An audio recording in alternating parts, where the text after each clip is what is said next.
What's going on, guys and girls? It's Ghost Robo, and even though it's a week in the past, I wanted to give my thoughts on who won E3 and then kind of continue that conversation into who wins 2017.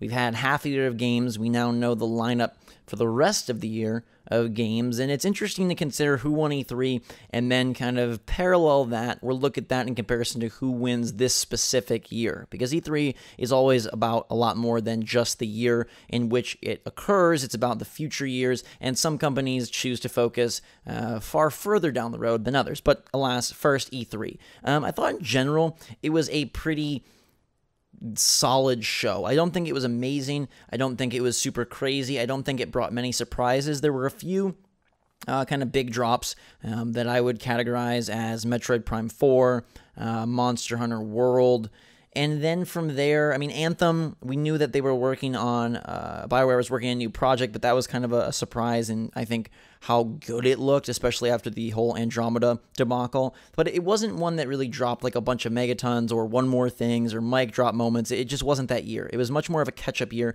for a lot of companies where you knew what games were coming out, and they needed to either cement release dates, further divulge information, or just in the case of something like Days Gone, give you another trailer and say, hey, it's coming when it comes. But if we run down the list and kind of look at the companies, EA, I think they had a decently solid showing, and I think for the year, they're very backloaded, right? They're going to have FIFA, Need for Speed, NBA, Battlefront 2, like they've got a lot of stuff coming towards the end of the year. But in general, even though they went first, I don't think they had one of the strongest showings. You move through and you're like, Microsoft is a tough one to really evaluate because that Xbox One X was supposed to be the center point of their presentation, and I feel like it let a lot of people down.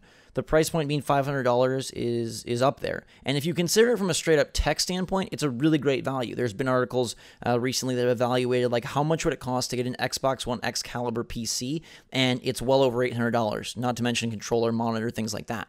So as a technology achievement, the Xbox One X is awesome, but as a games machine, they really did not do a whole lot at that conference to cement why you would want to put your money into the Xbox One ecosystem, let alone a $500 Xbox One X. Crackdown 3, to me, was one of the more boring and disappointing games of the show. I don't think that graphical style or gameplay, frankly, has aged very well. I was pretty disappointed by the demo that I played.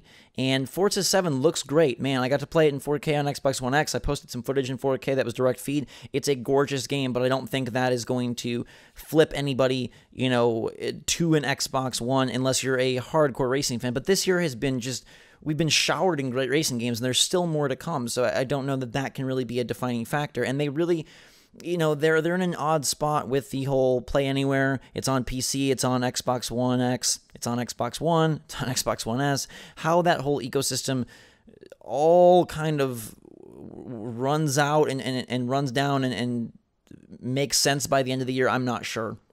You're going to walk into a store, and unless you're extremely educated on the matter, you're going to see two Xboxes that are evolutions of the original Xbox One, both of them looking very similar. One of them going to be $500, one of them probably $250. I don't know how you double your price with the lineup they have, especially because most of the partnerships have shifted to Sony, and we'll get to that in a minute. But I did think Xbox did a nice job of capturing a lot of great indie titles and more early access type stuff with things like PlayerUnknown Battlegrounds. That's a fantastic grab for them, not coming for a bit, but it's a fantastic grab. Ori Will of the Wisps looks great. Ashen was really cool. I got to play that. Just don't think they really came out with any sort of spark. The Xbox One X, from what I gather, fell kind of flat, and their lineup in general was incredibly disappointing. Now, they've claimed since that they have a lot of games that have yet to be unveiled, and they're just not ready, and they're trying to hold off so that they don't do this will be out in 2019 or 2020 thing. But we didn't see it this year, and I can only grade them and rate them and evaluate them based on what they showed, not what they hope to plan to one day maybe show, and I don't know what that could be. Maybe it's great, maybe it's glorious, maybe it's more Halo and Gears, but they really need some new franchises. And it was a nice get for them to get Anthem at the end of their press conference. I thought that was possibly the most impressive demo of the week.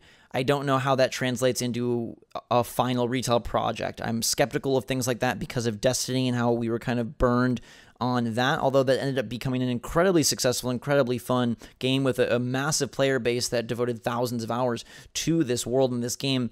It did not, just from a straight up factual standpoint, live up to the early promise at its initial reveal. So how much can Anthem do to capitalize on that awe-inspiring trailer? I don't know. If it's a game that merges the likes of Horizon with Destiny, with some BioWare trademark dialogue, that could be absolutely incredible, and it could be one of the best of 2018, save for any delays. But it's not an Xbox exclusive, and even though it did end their conference with kind of a glimpse towards the future, it was a multi-platform future, and I don't even know what kind of partnership they have with Anthem. It's not very clear if there is any partnership, and what is Microsoft giving us if I buy a $500 Xbox One X, besides the multi-plat stuff? What else can I do? And how good is that multi-plat stuff going to look, considering it also needs to be compatible with PS4 Pro, which has significantly lower specs, but because you need to standardize, what can they really do? And 4K 60 is delicious, and like I played Assassin's Creed Origins, and that looked amazing, not at 60, but at 4K, it looked absolutely phenomenal. How much better does it look, on PS4 Pro? It's tough to tell. So Microsoft, to me, initially, I was very dismayed. If you look back, they had a pretty good showing in terms of the games that they displayed and how many of them, but it wasn't enough. So then you're left with a couple companies. Bethesda, I think, can be written off for having a catch-up year. Technically, Evil Within 2 and Wolfenstein 2 were surprises, but they were very, very predictable surprises. So they kind of had a catch-up year. And that leaves you with Ubisoft and Nintendo. And they were, to me, the two strongest showings at E3 2017. Ubisoft really delivered a lineup I felt that diversified itself in terms of things you expected and things that needed to be discussed, like South Park and Assassin's Creed Origins. Things that were surprises, like the shocking Beyond Good and Evil 2 reveal, this new Skull and Bones game, and things that were off a little bit more in the future, like Far Cry 5. So I thought they had a very nice and even show. It didn't feel like it was lopsided in any way, and they brought more of that human element where they actually had developers on stage talking about their games. And this year it really tipped the scales towards just like a trailer loop and a few, mentions from executives, but I kind of missed more of the human aspect that Ubisoft brought to the table, and I really thought they had a strong showing. I don't know that Skull and Bones ends up becoming anything amazing. I think it'll probably fit in the For Honor slot as a game with a very targeted and specific audience that love it, but does it really boom beyond that? I don't know. Sales-wise, For Honor did phenomenal, but player base and player attach beyond the launch window, not so hot. I think Assassin's Creed Origins looks like a great resurrection and revitalization of that franchise. The Egyptian location is awesome. Beyond Good and Evil 2, we saw some very early gameplay. Who knows what that game ends up being, how long it takes before it comes out. Far Cry 5, it's an interesting premise. I think the gameplay itself didn't really wow me in any way, but it's an interesting storyline, and if they're able to capitalize more on the plot and the premise than they are the actual mechanics that are put into place, it still could be a very interesting title. And then Mario plus Rabbids, what a great moment. Getting Yves Guillemot and Shigeru Miyamoto on there, and Davide crying in the audience, like a beautiful moment, a merging of two powerhouses that are creating a pretty cool game together, right? It's not something that feels forced. It's not something that feels like a kidified version of these two franchises. It takes possibly a very annoying franchise in Rabbids, merges it with Mario, a beloved franchise, and creates something wholly unique in this XCOM-style strategy game with turn-based tactics and a selfie-taking Peach Rabbit. And I think that's one to look for, and it's a really cool Switch exclusive. Which brings us to Nintendo and their Switch showcase. They focused on 3DS during the Treehouse, bringing up a new 2D Metroid, but the big news was in the Spotlight, where Metroid Prime 4 gets announced. And I feel like that is the biggest fan service moment of the show. I think that in general, Nintendo this year, counter to many years past, frankly, every E3 I've been to, this year they felt like they were in line with fan expectations, fan desires, and fan mindshare. I felt like they were gelled for the first time in a long time, and they're delivering an epic holiday lineup with Super Mario Odyssey. Xenoblade 2 is still confirmed to be this year. Fire Emblem Warriors, a little bit of a peek into the future with Yoshi, Kirby, and Metroid Prime 4, and then some minimal third-party stuff in the form of Mario plus Rabbids, Skyrim, Rocket League, which is a great get, some more indie stuff, and NBA 2K, even though that did not appear at the show. It looks to be something they're committed to. They sent out, strangely, Nintendo sent out packages with Kyrie Irving Road to the Cover cards and things like that, branded with Nintendo Switch. And then they have the FIFA port that I think is better than people were expecting and looked and played better than I was expecting, albeit not the full version. And then they have some other stuff as well, like a Pokken tournament, it's Pokken Tournament DX that fills gaps, and they're doing an epic job of delivering exclusives across the year. So I think you can tell, based on how this is going, that I feel like Nintendo had the strongest showing. I feel like Ubisoft and Nintendo did nice jobs of highlighting games that were coming very soon and are, right there within our grasp, and also giving hints at the future, and at the same time seeming very in line with their fan base. Now, I haven't talked about Sony because I think they are an interesting wild card, and it's hard for me to assess how they factor in. And I will say that I think Nintendo wins, but Sony is interesting, and they will kind of bridge my discussion into who wins 2017, and you'll hear why it's interesting right now. Sony had a catch-up year for sure. Days Gone, God of War, Detroit Become Human, a lot of stuff that saw repetition. Spider-Man, we got our first actual gameplay look, but again, that's something that is being expanded upon from 2016's show. And a few new things, many of them in the pre-show, right? You get your look at GT Sport, you got a look at NAC 2, Everybody's Golf, but what really was there in the main showcase, the main presentation? There was a Shadow of the Colossus remake, even though they've already done an HD version of that, and it's a really epic game that has a very adoring fan following, so that is a notable release for them. But what more do they really got going on beyond what they showed last year? And again, it's catch-up, so I don't know. It's like hard. How much can you blame them for having this phenomenal lineup in 2016 that was just shown a little early? But it's really hard to evaluate, because if you tell me in a bubble that Sony's 2017 E3 lineup is Uncharted Lost Legacy, Days Gone, Spider-Man, Detroit Become Human, God of War, plus some stuff like NAC 2 and GT Sport and Everybody's Golf, like that sounds phenomenal. And the Shadow of the Colossus, like that's phenomenal. But then you tell me that, wait, we've seen it all before, and it loses a lot of its luster. And it's hard to rate that, right? Because looking at it on paper, insane lineup.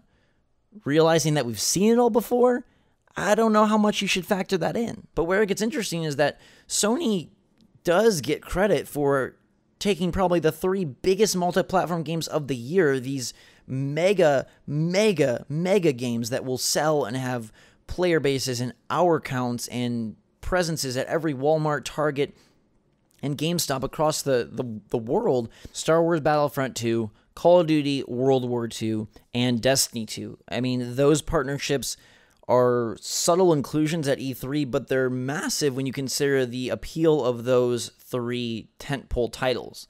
And given that they're going to be 3 of the biggest, if not the 3 biggest sellers of the year, that's impressive. And I think from an E3 standpoint, it's not very exciting, right? I think if you look at their E3 lineup, if you look at their E3 sort of wow factor, to me, it delivered a lot of solid substance, and it definitely was up there in one of the top tier, but it didn't give me like sort of that like excitement, that rush, because it had all been seen before, and because very little of it got dates. Now, post E3, we hear from Sean Layden that apparently anything with the 2018 date is coming first half 2018, which would be God of War, Shadow of the Colossus, and Spider-Man. If true, that's awesome. Stuff like Detroit Become Human has been confirmed as 2018 by David Cage. Days Gone, who knows when, but there's no firm date, so that stuff is still a bit nebulous. It's out there.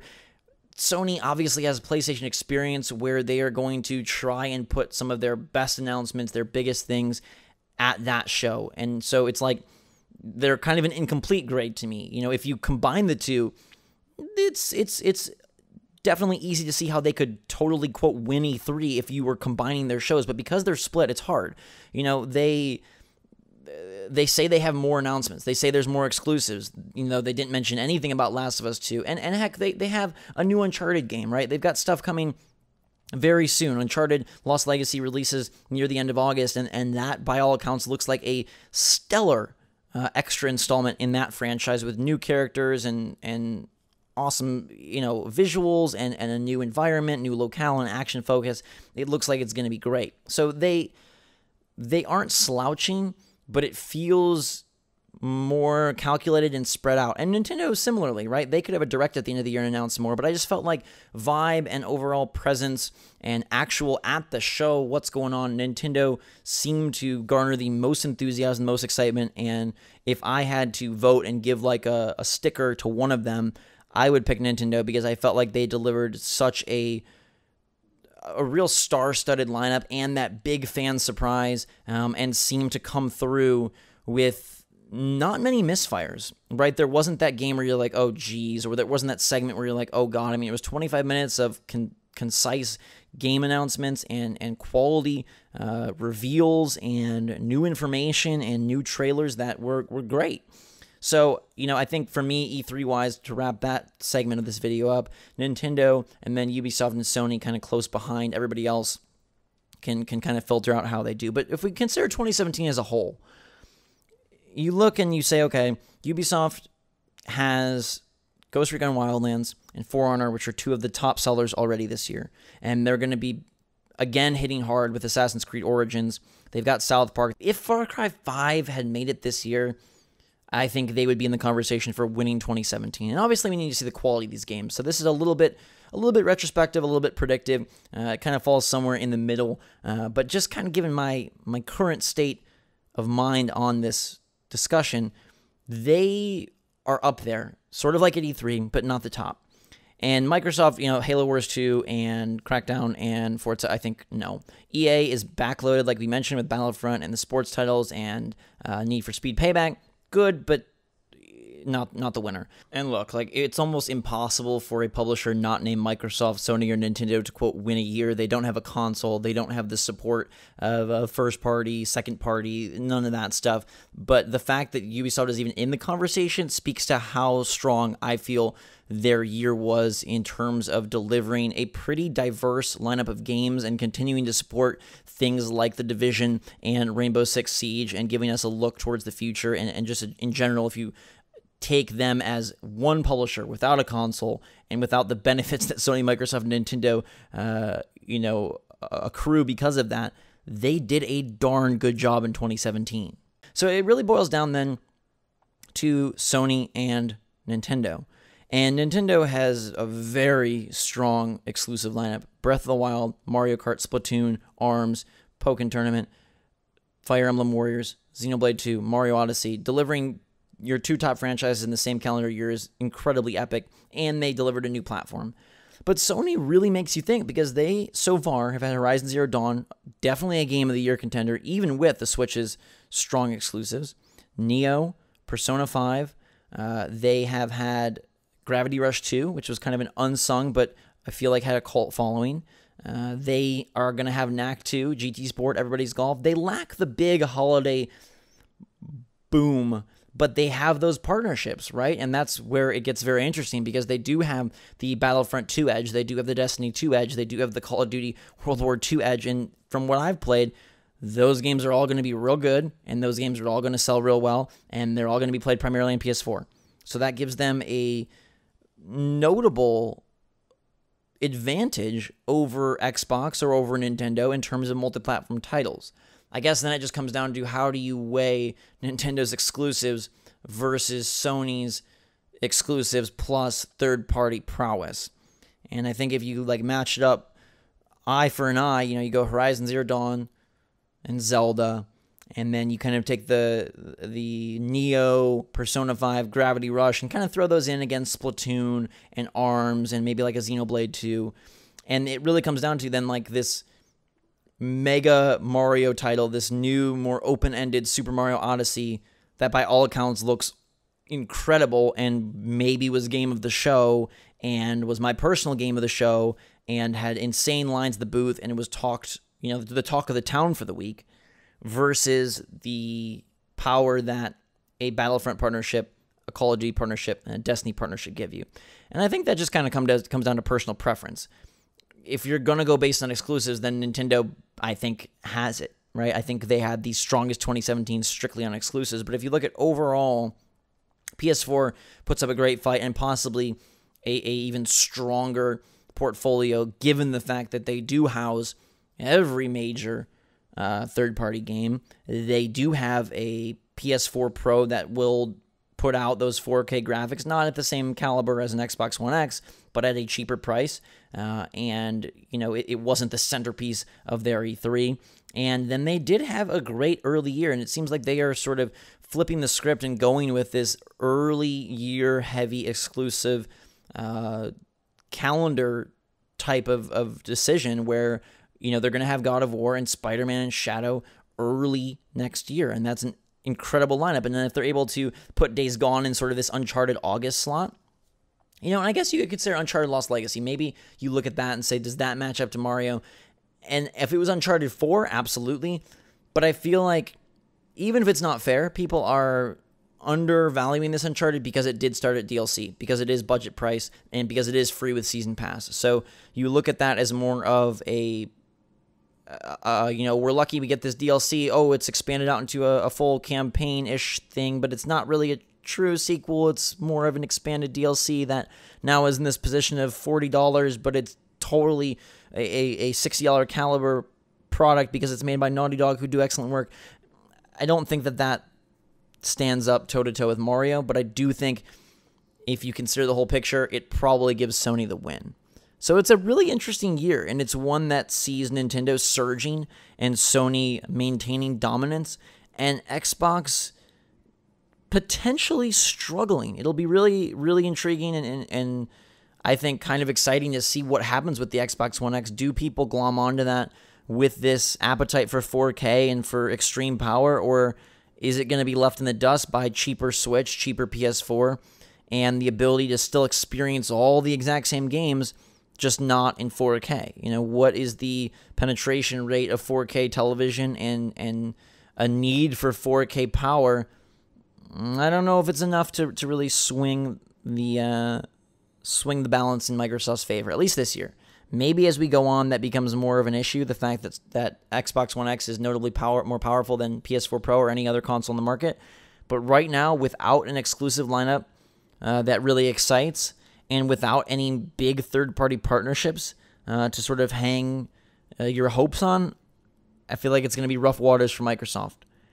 And I think that Nintendo and Sony absolutely crushed it this year. And hopefully the games that have yet to be released deliver on that promise. Let me know in the comments down below who you think won E3 and who you think wins 2017. I think it's always an interesting discussion to see which company kind of came through the strongest in a calendar year. And E3, Nintendo feels like they are the ones. And then for the year as a whole, I think it's between Nintendo and Sony, just kind of how you want to weigh those marbles and where you want to put sort of extra clout and extra weight on exclusives or on more to play, on partnerships, on third-party premier choice, and how that all kind of works out for you. So let me know your take in the comments down below. I hope you enjoyed the video. I hope you're having a fantastic day. I love you all. Still got some more E3 coverage coming at you, some recorded videos and whatnot from the show. Try to wrap those up as we move into the new months, the second half of 2017, waiting for some big releases. But until that time, everybody, thanks so much for watching. Have a fantastic day. Drink some hot chocolate. And until next time, we will see you all later.